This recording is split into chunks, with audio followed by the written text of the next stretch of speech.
بصراحه يعني انا تعبت. لا بجد انا خلاص جبت اخر من الفريق، المدرب، اللعيبه، كل حاجه. غير كده انت مفيش اي تحسن في اي حاجه. يعني معلش مع احترامي، ليه اموريم مكمل لحد دلوقتي؟ اموريم بجد يعني ده اسوأ مدرب اشوف له احصائيات كده في حياتي. اموريم عامل بدايه موسم مفيش اسوأ من كده. انت لاعب ماتشات قدام فرق، يعني انت كان جدولك بصراحه جدول سيء سيء سيء، ولكن انت لعبت برينتفورد، لعبت فولهام، لعبت بيرنلي، عرفت تاخد الماتشات دي كلها. برينتفورد خسرته، فولهام خسرته، قصدي فولهام تعادلته، واخد 4 نقط. ما شاء الله عليك يعني، اداء خيال خيال. كسبان تشيلسي، بس ده الماتش اللي جه معاك بالعافيه. وتشيلسي بجد يعني ما شاء الله، ينزل فريسكا عامل موسم زي القرف، موسم قرف. هو مدرب على قده اصلا، وهي كانت ماشيه السيزون اللي فات يعني، بس مش تمشي تاني. تمام. انت بجد ايه السوق ده؟ ايه التحسن الفريق يعني؟ ايه انا نفسي اعرف اللعيبه اتمرن على ايه. اقسم بالله ما بهزرش.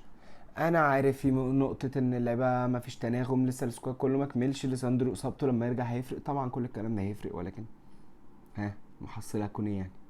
يعني انت متخيل المحصله هتكون ايه مع اموريم؟ انا شايف الموضوع سوداوي لاقصى درجه ممكن تتخيلها. سوداوي سوداوي، مفيش اسوأ من كده. اقسم بالله خلاص الموضوع جاب اخره. موريم مدرب سيء جدا جدا جدا. برينتفورد من اسوأ الفرق اللي بتلعب كوره في البريمير ليج، عملت عليك ماتش. بيرنلي من اسوأ الفرق في البريمير ليج، عرفوا يلعبوا عليك كوره. انت مين طيب؟ يعني انت تتفوق على مين؟ والله ما بهزرش. انت طيب لولا طرد تشيلسي كنت هتعمل ايه في الماتش؟ انت ايه الاداء ده؟ انت اقسم بالله مصر توصل لايه؟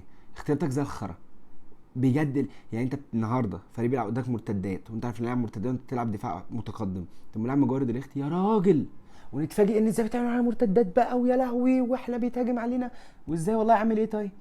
بس احنا يعني اللعيبه محتاجه تعرف تكسب امتى، ويبقى عندها روح، ويكسبوا ونرجع في الماتش وكل الهبل ده. ها بجد اللعيبه النهارده صفر روح، صفر. اللعيبه النهارده صفر. ماتش اقسم بالله يعني انا الجول التالت بجد لحد دلوقتي بيضحكني، وحياه ربنا الجول التالت لحد دلوقتي بيضحكني. انت الدقيقه 80 لعيبه قاعده براحتها، يا جماعه نبني البيلد اب واللعب الجميل. يا جماعه انتوا عبط، انتوا خسرتني واحد من برينتفورد، اقسم بالله من برينتفورد. ايه اسوأ من كده؟ انت هتهبط، والمصحف الشريف انت لو كملت بقى موريم هتهبط. انا مش عارف هنوصل لايه، ولكن الاقاله لازم تيجي، واعتقد هي جايه. ولو حصل تعثر في ساندرلاند اعتقد ممكن تيجي في توقف الدولي. دي كانت حلقتنا النهارده، لو عجبتك الحلقه ما تنساش تعمل لايك كومنت سبسكرايب، ويلا سلام.